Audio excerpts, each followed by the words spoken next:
Welcome to Afterwards. Today we're fortunate enough to have Laurence Leamer, a best-selling author, who's recently published a very engrossing book called The Price of Justice. On its face, the book is about a Supreme Court case that was decided at the end of the last decade, but it's much more than that. And could you just bring readers into the various things it covers? Well, it's this 14-year struggle. These two Pittsburgh lawyers, Dave Fawcett and Bruce Stanley, take on this case of this small mine owner in western Virginia, southwestern Virginia, who's driven into bankruptcy by Don Blankenship, the CEO of Massey Energy. And they get into this. They win a $50 million judgment. In the struggle, they get turned down. Blankenship buys the court in the Supreme Court in West Virginia, basically. It reaches the United States Supreme Court. They get so involved and they think that Blankenship is such a bad man, they become consumed with bringing him down. They take other cases involving him. And he's like this predatory capitalist from the early years of the 20th century who'd been reborn in our time. And they fight him all these years until they have some measure of victory. Mm-hmm. It was, what I found, there were so many things that I found very interesting about it. And one of the things I wanted to ask you, you start with a very personal prologue, and is about how you got interested in this part of the world and in this case in the first place. Well, I'd had my adventures. I'd been in the Peace Corps in Nepal. I'd worked in a factory in France. I'd done all kinds of things, and I was living in New York, and I'd written one book, and I was kind of bored and looking for something to do. And I read Night Comes to the Cumberlands by Harry Cordell, a wonderful book about eastern Kentucky, the mountains. And when was this around? This is in 1981. Mm-hmm. Excuse me, 81, I'm dating, 1971. 1971, wow, 1971. Mm-hmm. So I read the book, and I think, what a fascinating part of the world. It's not that far from us. So I got in my car, and I drove down to Appalachia. And I had a friend of a friend who had a furniture store in Beckley. I wanted to see him, and he said, well, if you really want to learn about this region, the best thing to do is work on a coal mine. So he picked up the phone, he called the Westmoreland Coal Company, he called the United Mine Workers, and the next evening I was working the hoot owl shift from midnight to 8 a.m. Mm-hmm. So, and you do a very good job based on your own experience, and also, in the book of describing West Virginia, which, I think maybe some people hold stereotypes about, some people have been to, but one of the most compelling things I found was that in the book you said, in the course of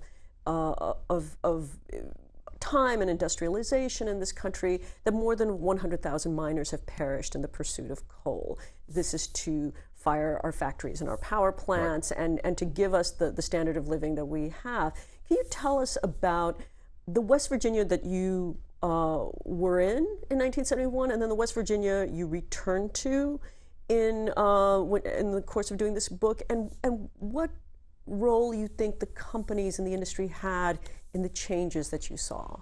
Well, in 1971, I was a union miner. Everybody was a union miner. There was no more militant, stronger union in America than the United Mine Workers, and I saw how they cared about the safety of the miners. The union cared. The union was for the miners. It had gone through, been very corrupt. There had been a murder of Jack Leblonsky, who was a reformer, but they were coming. The union was coming around, and there was a sense that things were getting better. In Beckley, it was a place you wanted to go. There was a quaint feeling in these little towns down there, and there was a feeling that things were getting better. So when I went back 40 years later to work on this book, I was just stunned what had happened. First thing, just visually. Mm-hmm. People built their modest homes. They built them with lumber. They built their cabins, whatever they did. People came in and built those homes. Now they're mainly these mobile homes that are trucked in. They're made in China. They're made in Indiana. They're made everybody for West Virginia. They're put on people's land. Often they don't own the land. The land is all owned by outsiders. They dump these mobile homes on this property. They deteriorate rather rapidly. They don't gain any value. So the countryside is just studded with this. So that kind of feeling. The towns themselves have lost population. There are empty storefronts. There's a feeling that life is going down. The most educated, the most daring, the most progressive people have mostly left the state. So on that level, it's a very sad place. Mm-hmm. One of the things that I remember you saying in the book too is that as West Virginia entered the spiral, that Don Blankenship's hold on West Virginia strengthened and tightened. Now, some viewers may remember Don Blankenship and Massey Energy because of an explosion in 2010 at the Upper Big Branch mine that took 29 miners' lives, right? And I think, one of the reasons that was sort of put to the side was because the Deepwater Horizon occurred a few weeks later. But I remember the coverage of Upper Big Branch, so Blankenship's name may be there somewhere in the recesses of people's minds. So what makes this book so readable is your focus on characters, the individuals and their motivations, and so Blankenship, the person who ended up tightening his hold on West Virginia, he and Caperton are the two men who are at the center of this dispute, right? Can you tell us a little bit about the two men and how they ended up locking horns? What was the essence of the dispute between them that ended up in the trial? Well, first of all, Blankenship is a poor boy. He grew up in a house without indoor plumbing. He's illegitimate. His mother ran a little grocery store 16 hours a day, so he saw life from the bottom. The Caperton name is one of the great names in the state. His second cousin was governor during part of this period. He's the fourth generation. For 3 generations, they ran a mine in Slab Fork, and they ran a good company town, and most of them weren't that good. But they really cared for their community and for the people that worked for them. But Caperton really didn't have any money himself, but he was able to start this mine, to buy this mine in Virginia. And Blankenship, then his company, Caperton's mine had a long-term contract to buy all of its coal from this company. Blankenship's company, Massey Energy, bought the smaller company. That was the buyer of Caperton's coal. Exactly. Right. And Caperton thought, this is great. This big company's bought us. They'll be able to pay us what they owe us. This is terrific news. But Blankenship, the bottom line is everything to this man. He's an accountant. He has an accountant's mentality. It's the bottom line, that anything you have to do to have the bottom line as good as possible, you do. And he looked at what he was paying for this coal. He thought it was too much.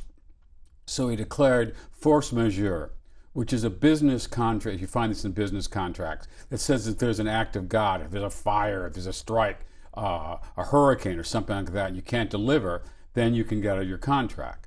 They just lost one of the coke plants where they were selling this coal to. By no way was that a force majeure. But Blankenship said it was. When Caperton said he was going to sue him, Blankenship said, we spend $1 million a month on lawyers. You sue us and we'll destroy you. Right. Well, part of it was that initially, if I recall this correctly, Blankenship went in and spoke to Caperton, and Caperton was under the impression that Massey would be interested in buying his company, right? If I recall correctly, the coke plant that most of Caperton's coal was going to wasn't going to buy the coal. It was too late in I guess the sort of contractual season for Caperton to find a new buyer. He was really up against the wall because he had all of these debts that he had personally guaranteed, right? And so this is perhaps very interesting. And if you want to just I don't know if you want to tell the readers about this, but it was sort of about what Blankenship promised Caperton and how that changed. Well, Caperton knew that he'd been wronged by Blankenship, but he knew that Massey had all this money.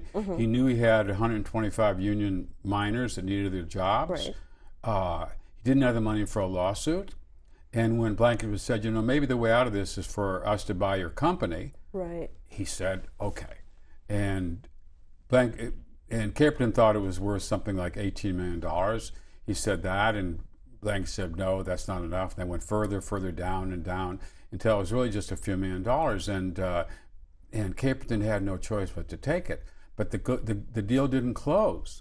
And Caperton's plan for the mine was right next to his mine, the Harmon mine. There was coal next door, and his whole plan of survival and success was to buy that coal next door. Blankenship, while he was negotiating this thing, bought a ring of coal around it, so preventing the Harmon mine, Caperton's mine, from expanding, destroying their prospects of success. And in the meantime, he keeps delaying these negotiations. until the last minute. Caperton is there to sign the contract, to sell his mind at what him